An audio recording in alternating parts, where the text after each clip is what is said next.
Este es otro tema también importante, son infecciones de tejido articular, de estructuras articulares, las artritis sépticas. Es una cosa que habitualmente también viene como preguntas de examen. Tradicionalmente estas se van a clasificar en las gonocócicas y no gonocócicas, ¿ya? Al final todas son bacterianas, hasta las tuberculosas son bacterianas. Sin embargo, tradicionalmente se clasifican en gonocócicas y no gonocócicas. Las artritis gonocócicas, como entenderán, forman parte de un contexto en personas que están padeciendo de una uretritis gonocócica, por ejemplo. ¿Ya? Y aunque no es parte de lo que tenemos que tocar hoy día, les puedo ir adelantando que se da en personas que hacen uretritis gonocócica y que de fondo tienen deficiencia de algunos componentes del complemento. Deficiencia de C5, C6, C7, C8, C9, está descrito. Ellos hacen gonococias diseminadas. O sea, no hacen uretritis nada más, sino hacen también con afectación de articulaciones importantes, ¿ya? Hacen tenosinovitis, hacen pústulas, ¿ya? A nivel de articulaciones y obviamente compromiso articular. ¿Ya? Pero ese no es el tema. Vamos a ver las otras bacterianas que tendrían que ser tradicionalmente las llamadas no gonocócicas. Y en esas bacterianas a la cabeza está Staphylococcus aureus, eso tiene que acordarse. Staphylococcus aureus es una bacteria que ha ido cobrando importancia en los últimos años y es la que encabeza, digamos, etiología en muchas patologías. Ya en este caso también, ya son las en las no gonocócicas, ¿no? Staphylococcus aureus. Se caracteriza por afectación de articulaciones grandes, ya la que más se afecta es rodilla, eso sí les pueden preguntar, ya. La rodilla siempre tiene cierta predilección para muchas patologías, ¿no? Les pueden preguntar, por ejemplo, la articulación más afectada por hemartrosis, digamos, en los hemofílicos también es rodilla. Les pueden preguntar, a una vez preguntaron cuál tiene la sinovial más grande y también es rodilla. Ya les pueden preguntar la condrocalcinosis dónde se presenta más, también es rodilla. O sea, rodilla tiene esa característica, ya, por si acaso. Hay que tenerla presente. Siempre hay que ver estadísticamente cuando uno no sabe una respuesta o no ha leído el tema, más o menos por qué articulación se las puede jugar, ¿no? Y rodilla es una situación a tenerla en cuenta. Ahora, estafilococo no es el único, ¿no? Estafilococo es el principal, el más común, está bien, pero también hay otras, desde las más esperadas hasta las muy raras, ¿no? Por ejemplo, podría haber afectación por cristococo, digamos, en el caso de un paciente con VIH, una cristococosis diseminada, pero sería raro, no es lo más común. Tuberculosis sí es una cosa más o menos común, y ahí comparte rodilla con cadera, no es tanta la predilección por rodilla. Cadera cobra digamos un porcentaje importante ya de presentación y hay que tenerlo en cuenta. En otras palabras, si les dijeran para paciente de la tercera edad con afectación de articulación en cadera, ya, y se asocia a una artritis séptica o la etiología más probable, yo ya no pensaría tanto en estafilococo, pensaría un poquito más en TB. Pero si es rodilla, sí es estafilococo, de hablar, ¿ya? Así más o menos vamos a empezar esto.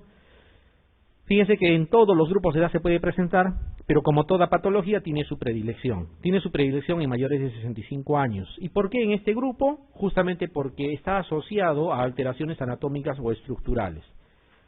Y una condicionante es la artrosis. El tener artrosis nada más ya condiciona a que sea una articulación donde puede asentar una artritis infecciosa. Si son pacientes inmunosuprimidos, con mucha más razón, ¿ya? Aquí está justo lo que les comentaba, anomalías estructurales, ¿ya? Y obviamente va a haber características particulares de cada grupo. Sin embargo, hay que acordarse que siempre Staphylococcus aureus, vale la pena incluso iniciar terapia empírica contra Staphylococcus aureus porque es obvio el agente etiológico más común, ¿ya? Más común, de lejos. Y la terapia empírica te dicen, inicia con una cefalosporina, con una penicilina antiestafilocócica, ¿ya? Nosotros iniciamos con oxacilina a altas dosis, ya, asociado muchas veces a un aminoglicósido. Y de los aminoglicósidos el que mejor actúa contra estafilococcus es genta. Ya, entonces no es mala idea dar oxacilina más genta. Y si tiene origen intrahospitalario por algún motivo, entonces podrías dar vancomicina más genta, ¿ya? Pero siempre buscando coberturar estafilococo. La localización más frecuente es rodilla, como habíamos comentado, más o menos en la mitad de los casos o un poquito más. Sin embargo, después están en frecuencia las otras articulaciones grandes, siempre articulaciones grandes, hombro, cadera, por ejemplo. En el caso de TB, cadera iguala, o en algunas series incluso supera rodilla. Entonces hay que tener en cuenta cuando dice cadera, hay que pensar que podría ser TB. Sin embargo, como todo en medicina, cualquier articulación podría estar afectada. En general, cualquier articulación podría estar afectada. ¿Qué más? ¿Qué más tenemos que recordar? Va a haber una excepción en los adictos a drogas por vía parenteral de hacer artritis infecciosas en articulaciones muy sui generis, o sea, esas que uno ni se imaginaría, por ejemplo, esternoclavicular, condrocostal, o sea, articulaciones, tú dices, ¿cómo va a ser ahí una artritis infecciosa? Sí lo hace, ¿ya? Los adictos a drogas por vía parenteral tienen esa característica, hay que acordarse, ¿ya? Esta, por ejemplo, es una alteración a nivel cadera. Una de las cosas que cuando ya la patología es demasiado grosera, la radiografía te puede dar imágenes. Pero lo habitual es que nosotros pidamos una ecografía de partes blandas, ¿ya? Una ecografía de partes blandas, con la finalidad de cuantificar si es que existe o no la posibilidad de extraer líquido, porque eso es la piedra angular del diagnóstico. Hay que hacer una artrocentesis y estudiar la naturaleza de ese líquido, ¿ya? Tiene sus condiciones para decir que es una artritis séptica y no necesitamos mucho tiempo, necesitamos minutos nada más para los resultados y podríamos iniciar una terapia empírica. Pueden haber desde situaciones más o menos claras, como en este caso, por ejemplo, miren, hay un incremento de volumen ya en la articulación del tobillo, incluso con flictenas, etcétera. ¿Ya? A veces se acompaña de compromiso del estado general, dependiendo, a veces monoarticulares, a veces comprometen más articulaciones también, ¿ya? Y una ecografía de partes blandas nos puede indicar si hay posibilidades de punzar y extraer líquido. O puede haber también situaciones como esta, miren. Acá parece simplemente algo de flogosis a nivel alrededor de una articulación no muy importante, sin embargo es una artritis séptica. ¿Ya? O sea, cuidadito, vuelvo a decirles, los adictos a drogas por vía parenteral, que felizmente no tenemos mucho en nuestro medio, no es una población importante, como es en otros lugares, por ejemplo, ¿ya? Ellos hacen artritis séptica de articulaciones así pequeñas, ya de articulaciones incluso que no tienen mucho rango de movimiento. Una esternoclavicular, por ejemplo, no tiene mucho rango de movimiento, ¿ya? Pero ahí están. Entonces, ¿qué es lo que se tiene que hacer? En lo posible hay que intentar extraer el líquido, ¿ya? Se hace análisis de líquido articular, con todas las características que esto pueda describirse, ya, pero es importante más que todo el recuento. Ya, el recuento es lo fundamental, así como en las peritonitis bacterianas espontáneas buscan más de 250 células por microlitro, y si son polimorfonucleares tienen el diagnóstico, o sea, sí, acá también hay un parámetro, pero el recuento es un poquito más. Tiene que superar esta cifra de 100.000, ya, más de 100.000. Se tiene que hacer una tinción Gram. ¿Por qué? Uno, porque el Gram te demora 5 minutos. Y dos, porque el Gram te puede orientar muy bien a la terapia, ¿no? Digamos, si te dice, se ha detectado cocos Gram positivos en racimo, listo, no necesito que me diga qué otra cosa, ratifico que es estafilococo. Ya. Y el Gram me dijo cocos Gram positivos en racimo, yo le inicio oxacilina con genta, lo mando a cultivar y el cultivo me dice Pseudomonas aeruginosa. Ya no le creo al cultivo, yo digo, esa muestra se ha contaminado en el laboratorio con una Pseudomonas y ha crecido Pseudomonas. Pero si no analizo el Gram, voy a tener que obedecerle al cultivo. De ahí que es importante el Gram. Siempre predominio polimorfo nuclear, eso es obvio, ya tiene que haber predominio polimorfo nuclear, porque se trata de bacterias.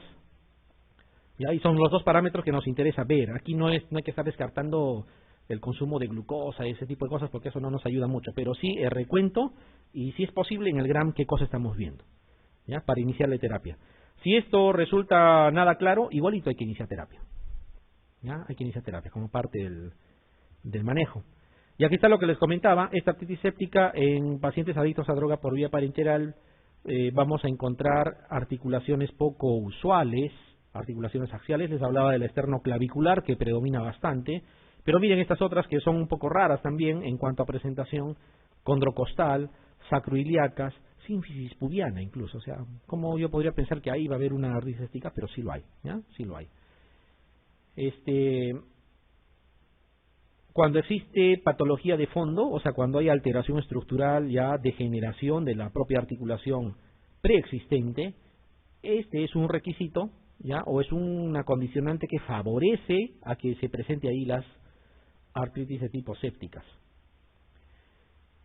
Los hemocultivos van a resultar positivos en los adictos a drogas por vía parenteral, porque obviamente como usan vía sistémica para inocularse las drogas, si la bacteria también fácilmente hace bacteriemia, ¿ya? Y es posible aislar en hemocultivos. Pero digamos en una persona inmunocompetente que no esté en este grupo, el hemocultivo no te va a aportar nada, porque la bacteria no está en sangre, ¿ya? En los adictos a droga por vía parenteral sí, ¿ya? En ellos sí. Y acuérdense que en los adictos a droga por vía parenteral el estafilococo es importante, en las endocarditis, en las artritis sépticas, casi en todo, ¿ya? Casi en todo, es estafilococo aureus, ¿ya? Estafilococo aureus. Bueno, si nos preguntan así, como cuál es la articulación donde más frecuentemente asienta la artritis purulenta significa artritis infecciosa, bacteriana, ¿ya? En hombro sí es verdad, también en codo, pero rodilla va a la cabeza, ¿ya? Rodilla es lo que va, digamos, a ser el más frecuente. Acá hay un lapsus de escritura. La alternativa C es aquí, corrijan eso, no es D, C. Siempre, ¿no? A pesar que le damos una revisada, siempre se escapa uno o dos. Bien, entonces este tipo de germen no solamente está presente en las articulaciones, digamos, sin manipulación previa, sino muchas veces en las prótesis articulares también. Entonces acuérdense que si les preguntaran cuál es el principal agente etiológico de la infección de prótesis articular, también es estafilococo aureus, ¿ya? También va a la cabeza estafilococo aureus. Y cuando hay prótesis articular, nosotros tenemos que valorar si es precoz o tardía. Si es más o menos en el primer mes de haberse realizado la implantación de esa prótesis, ya nosotros tenemos que plantear prácticamente el recambio de prótesis. ¿Ya? Ese es el de elección. Pero si se presenta tardíamente, de repente al año y medio, ¿no? Entonces con terapia antibiótica podemos salir del problema. El problema es que sea precoz. Ahora, si bien es cierto en las articulaciones no protésicas, o sea en las articulaciones naturales, por decirlo así, yo espero flogosis, incremento de volumen, con un derrame importante que se va a ver en las imágenes y en las ecografías, y va a permitir incluso extraer líquido. En las prótesis articulares eso no se da tanto. A veces ni flogosis hay. ¿Cuál es el marcador en las prótesis articulares? Dolor. ¿Ya? El dolor que se instala de forma persistente en un paciente portador de prótesis articular, la primera opción es una artritis séptica, ¿ya? Y eso obliga a terapia antibiótica empírica y también a intentar buscar si es que hay líquido para poder extraer y cultivar.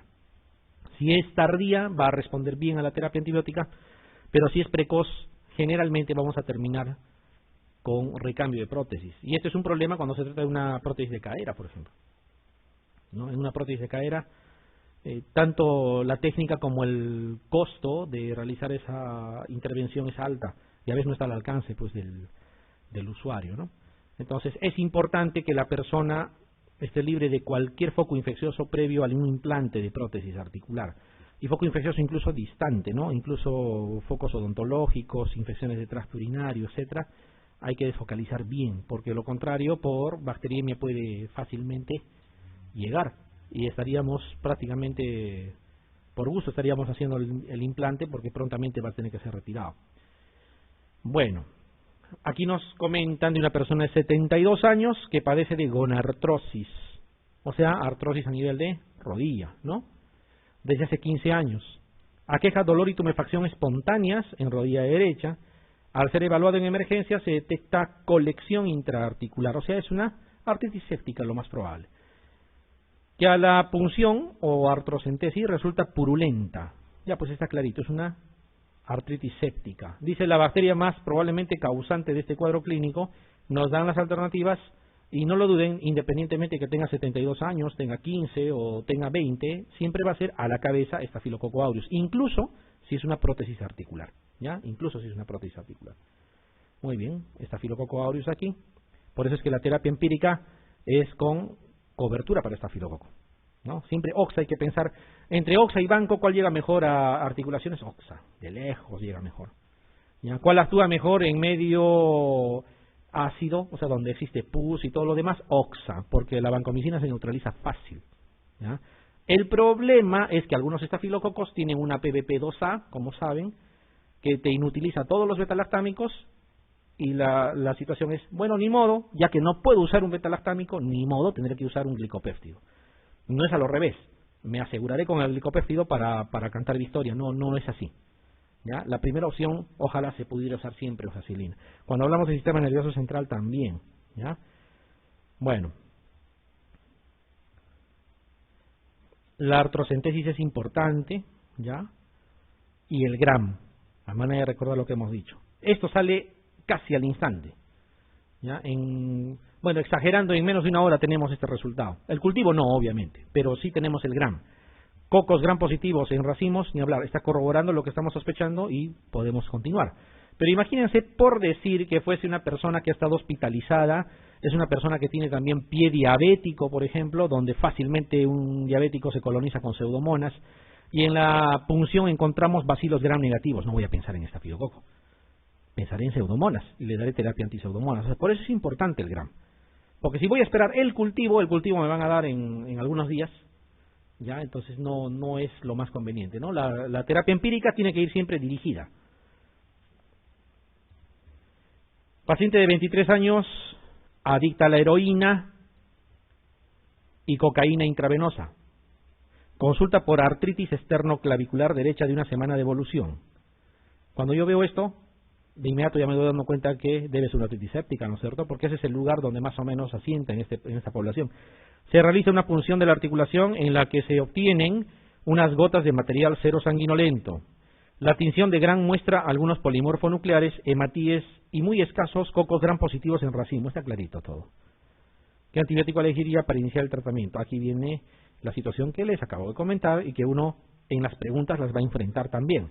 Obviamente que no es fluco, no es penicilina, no es ceftazidime. Está entre oxa y banco. Están en el examen. ¿Qué van a elegir? Oxacilina es lo que tienen que elegir en primer lugar. ¿Ya? Oxacilina es lo que tienen que elegir. Y la respuesta es oxacilina. Y esta es una pregunta de examen, ¿no? Oxacilina es lo que tienen que elegir. Ahora, si les dijeran, es una persona sometida a colocación de prótesis, por ejemplo, hace un par de semanas, qué sé yo, bueno, habla de un ambiente intrahospitalario, ahí probablemente vamos a optar por vancomicina. ¿Ya? Además, acuérdense que en el examen, para estafilococo solo existe banco y existe oxa, no existe otra cosa. ¿Ya? En la vida real funciona Cotri, Clinda, rifampicina, tetraciclinas, quinolonas, daftomicina, estreptograminas, cefalosporinas de quinta generación, tigesiclina, o sea, me cansaría de enumerar, hasta hay cosas que ni me voy a acordar. Pero para el examen solo existe oxacilina y vancomicina. En la vida real, ambas se tienen que elegir de acuerdo al patrón de resistencia, sea en comunidad o en el ambiente hospitalario, pero en el examen lo hacen más fácil. En el hospital es banco y en la comunidad es oxa. ¿Ya? Eso hay que llevarlo al examen. ¿Ya? Hay que llevarlo al examen. Esa idea. Este cuadro no es la idea conversarles de trasplante de órganos, ya, sino un poquito recapacitar. Obviamente no nos vamos a meter con trasplante de hígado o de páncreas porque son cosas que ni siquiera en nuestro medio es común, pero sí es importante por la frecuencia de preguntas, que ustedes se acuerden que en pulmón, en un paciente trasplantado de pulmón, es importante la patología fúngica, ¿ya? Importante. Si hay un grupo especial donde le gusta meterse al Aspergillus, a la Cándida, es en post-transplantados de pulmón, ¿ya? Es importante eso. ¿Ya? Hacen neumonías que no son bacterianas, son neumonías ocasionadas por agentes fúngicos que, como bien dice aquí, Aspergillus y Cándida. Les gusta este tipo de pacientes, ¿ya? En este trasplante de órgano sólido, la fuente de infección puede ser exógena, ¿ya? Desde como es inmunosuprimido por el hecho de ser trasplantado. Fíjense de cosas tan simples como inhalar aerosoles o incluso ingesta de algunos alimentos, como también podría ser, digamos, una reactivación de fuente endógena, ¿no? O sea, determinar la causa no es tan sencillo, pero sí la etiología podemos orientarla. ¿Ya? Hay que tener cuidado. La patología fúngica es muy común Y a veces cuando nos plantean en enunciados, un poquito nos marean, pero si nos acordamos de esto, seguramente vamos a ir al grano. ¿Qué más? Y desde el punto de vista viral, acuérdense que en los post-transplantados es citomegalovirus.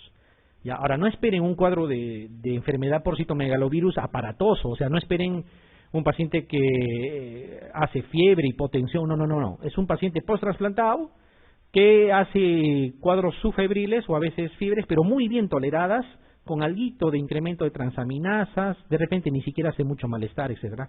Pero es ese pequeño cuadro clínico nos tiene que llamar la atención y nosotros tenemos que asumir que es muy probable que sea citomegalovirus y hay que iniciarle terapia.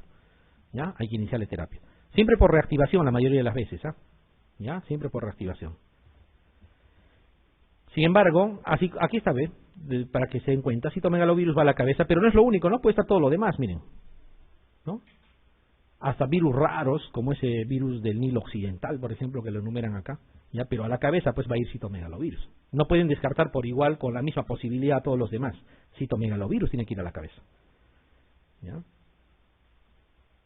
Siempre Aspergillus y Cándida cuando se trata de hongos, en los post-transplantados y más aún en los que son trasplantados pulmonares, y algunos parásitos también que se pueden reactivar, porque un post-trasplantado es un inmunosuprimido, acuérdense. ¿Ya? En otras palabras, para trasplantarlo hay que inmunosuprimirlo primero, para que no haga rechazo. ¿Ya? No tiene que tener esa posibilidad. Muy bien. Y la forma del diagnóstico también es importante. ¿Ya? La forma del diagnóstico. Aquí me voy a encargar de hablar exclusivamente de citomegalovirus, para que no cometan errores. ¿Cómo diagnostico enfermedad por citomegalovirus? Primero, nunca en inmunocompetentes. O sea, si yo tengo un paciente que viene histérico y todo lo demás y pienso en una hepatitis correctamente y me dice, ya me adelanté y le he tomado este IgM para citomegalovirus y está 1000 veces su valor basal, no le hago caso. Puede estar 1000 veces por algún motivo, pero no puede haber en uno competente citomegalovirus. Acuérdense nada más del paciente con VIH. Tener VIH ni siquiera es suficiente. Tiene que estar el CD4 menos de 100. Cuando está tan bajo recién ahí puede reactivarse el citomegalovirus. ¿Ya? En cambio, en un inmunosuprimido severo sí puedo pensar en citomegalovirus. Y en un paciente post-trasplantado, con mayor razón. Es donde más le gusta estar al citomegalovirus. ¿Cómo hago el diagnóstico? Nunca con anticuerpos. El IgG, el IgM solo me mide exposición. Y acuérdense que el citomegalovirus puede reactivarse temporalmente, puede nuevamente entrar en fase latente. Y cuando se reactiva no siempre produce enfermedad, a veces no produce nada. Entonces el IgM puede ser positivo en cualquier momento. ¿Ya? El IgG también. Entonces no me sirve. ¿Ya? Así categóricamente no me sirve. Con eso no se hace el diagnóstico. Tengo que ver antígenos. O sea, tengo que detectar al mismo citomegalovirus. Y aquí está justamente eso. Esa detección por antigenemia se llama el examen PP65. Ya, este PP65, ya, si sale positivo, me dice aquí hay viremia por citomegalovirus. Y eso sí es mandatorio para iniciar tratamiento. ¿Ya? O en todo caso, de forma empírica, si reúne las condiciones, pueden iniciar tratamiento. Pero nunca basándose en un IgG o un IgM. Eso no les va a ayudar. ¿Ya? Para citomegalovirus, digo. Y miren, el síndrome es inespecífico, ¿no? Puede producir algo de fiebre, leucopenia, trombopenia, pero eso no es indicativo absolutamente de nada.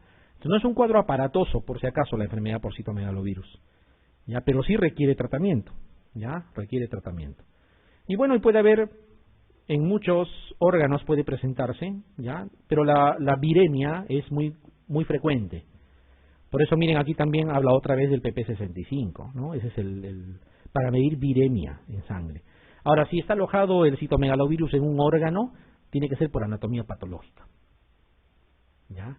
Por ejemplo, ¿cómo hacen el diagnóstico de retinitis por citomegalovirus en un paciente con VIH? No es por serología, no le piden pruebas en sangre. El oftalmólogo mira al fondo de ojo y si le parece te lo diagnostica, o sea, por daño de órgano, no es por otra cosa. En general todos los herpes se diagnostican de esa forma, no es por anticuerpos. Por eso es que el herpes tipo 1, lo que acabamos de ver, es por PCR. ¿Ya? Por eso es que cuando ven ustedes herpes labial, ven el daño citopático, ven las características y lo diagnostican. No le piden serología, o le piden. o usan el test de Zank, ¿ya? Que también es mirar. Entonces, en una hepatitis, por ejemplo, teórica por citomegalovirus, ¿qué harían? Biopsia hepática y tendría que ver, incluso hay imágenes patognomónicas, ¿no? Las famosas inclusiones citomegálicas a maneras de ojos de lechuza, ojos de búho, que es típico de los citomegalovirus. ¿Han visto sarcoma de Kaposi alguna vez, que también es herpes? Me imagino que sí. Y el diagnóstico es visual. O si no, hacen biopsia y lo mandan a anatomía patológica. Pero nadie le pide anticuerpos IgG o IgM contra sarcoma de Kaposi. Eso no tendría sentido. Entonces, en general, en los herpes, la serología no sirve. ¿Ya? Y alguien me dirá, entonces, ¿para qué existe ese examen? Bueno, sirve para otras cosas. En un recién nacido, por ejemplo, recién nacido, y yo le detecto IgM para citomegalovirus, ¿me sirve o no me sirve? Sí me sirve, porque el IgM no pasa la barrera placentaria y eso no puedo atribuirle a la mamá que le ha pasado los anticuerpos. Es el niño, el recién nacido, que está formando sus anticuerpos, por lo tanto, se ha infectado y amerita tratamiento.